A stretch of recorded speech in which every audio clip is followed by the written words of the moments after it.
Oppo K12X 5G എന്ന പുതിയൊരു smart phone Indian മാർക്കറ്റിൽ ലോഞ്ച് ചെയ്യാൻ പോകുന്നുണ്ട്. പുതിയൊരു ഫോൺ ഇപ്പം അവർ ടീസ് ചെയ്തിട്ടുണ്ട്.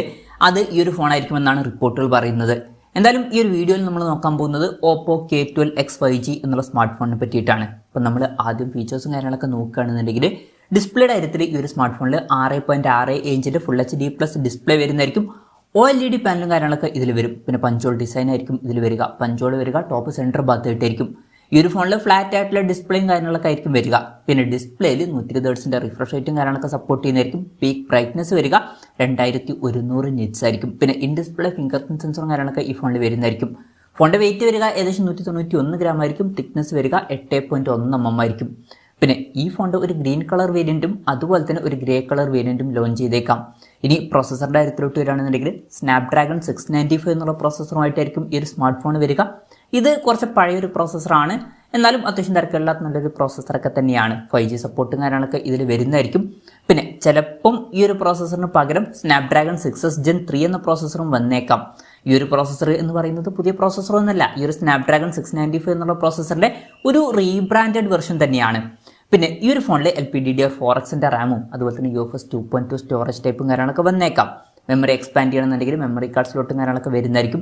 Android 14 ബേസ് ആയിട്ടുള്ള കളറോസ് സോഫ്റ്റ്വെയർ ഇതിൽ വന്നേക്കാം. ക്യാമറയുടെ കാര്യം പറയുകയാണെന്നുണ്ടെങ്കിൽ ഫോണിൻ്റെ പിന്നിൽ ഡ്യുവൽ ക്യാമറ സെറ്റപ്പ് വന്നേക്കാം. 50 മെഗാ പിക്സലിൻ്റെ f1.8 അപ്പേഴ്സിൽ വരുന്ന മെയിൻ ക്യാമറ സെൻസർ ഈ ഫോണിൽ വരുന്നതായിരിക്കും. OSൻ്റെ സപ്പോർട്ടൊക്കെ ഇതിൽ വന്നേക്കാം. പിന്നെ 2 മെഗാ പിക്സൽ ഒരു ഡെപ്ത് സെൻസറും ഈ ഫോണിൽ വരുന്നതായിരിക്കും. ഫ്രണ്ടിൽ 16 മെഗാ പിക്സൽ സെൽഫി ക്യാമറ വരാനാണ് സാധ്യത. ഇനി ബാറ്ററിയുടെ കാര്യം പറയുകയാണെന്നുണ്ടെങ്കിൽ 5500 mAh ബാറ്ററിയും കാര്യങ്ങളൊക്കെ ഇതിൽ വരുന്നതായിരിക്കും. അപ്പോൾ നല്ലൊരു ബാറ്ററി കപ്പാസിറ്റി ഇതിൽ വന്നേക്കാം. 80 വാട്ടിൻ്റെ ഫാസ്റ്റ് ചാർജിങ് സപ്പോർട്ടും ഇതിൽ വരുന്നതായിരിക്കും. അപ്പം അത് നല്ലൊരു ചാർജിങ് സ്പീഡൊക്കെ തന്നെയാണ്. പിന്നെ Type C ചാർജിങ് പോർട്ടും ഇതിൽ വരുന്നതായിരിക്കും. അപ്പം നല്ലൊരു ബാറ്ററി സെറ്റപ്പും കാര്യങ്ങളൊക്കെ ഈ ഫോണിൽ വന്നേക്കാം.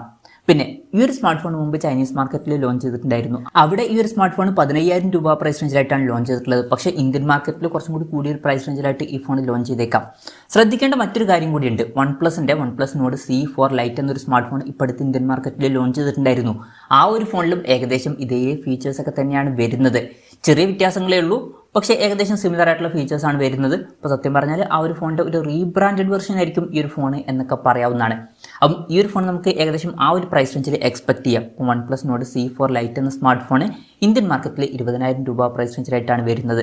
അപ്പം ഈ ഒരു ഫോൺ നമുക്ക് ഒരു 21000 രൂപ പ്രൈസ് റേഞ്ചിലൊക്കെ ആയിട്ട് എക്സ്പെക്ട് ചെയ്യാവുന്നതാണ്. കൺഫർമേഷൻസ് ഒന്നും പുറത്ത് വന്നിട്ടില്ല, ജസ്റ്റ് നമ്മുടെ എക്സ്പെക്ടേഷൻ പറഞ്ഞു എന്നേ ഉള്ളൂ. പിന്നെ K സീരീസിൽ വരുന്ന ഫോൺ ആയതുകൊണ്ട് തന്നെ ചിലപ്പം ഇതൊരു ഓൺലൈൻ ഫോക്കസ്ഡ് ആയിട്ടുള്ള ഫോണായിട്ടും ലോഞ്ച് ചെയ്തേക്കാം. എന്തായാലും അതിനെ പറ്റിയിട്ടുള്ള കൺഫർമേഷൻസ് വന്നിട്ടില്ല.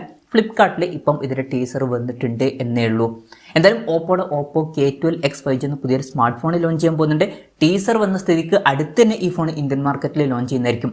അപ്പം ലോഞ്ച് ഡേറ്റിനെ പറ്റിയിട്ടുള്ള ന്യൂസുകളൊക്കെ വരുമ്പോൾ അതിനെ പറ്റിയിട്ടുള്ള വീഡിയോസൊക്കെ നമ്മൾ ചെയ്യുന്നതായിരിക്കും. അപ്പം അതുപോലുള്ള വീഡിയോസ് കാണാൻ താല്പര്യമുണ്ടെന്നുണ്ടെങ്കിൽ ഈ ചാനൽ സബ്സ്ക്രൈബ് ചെയ്യാവുന്നതാണ്.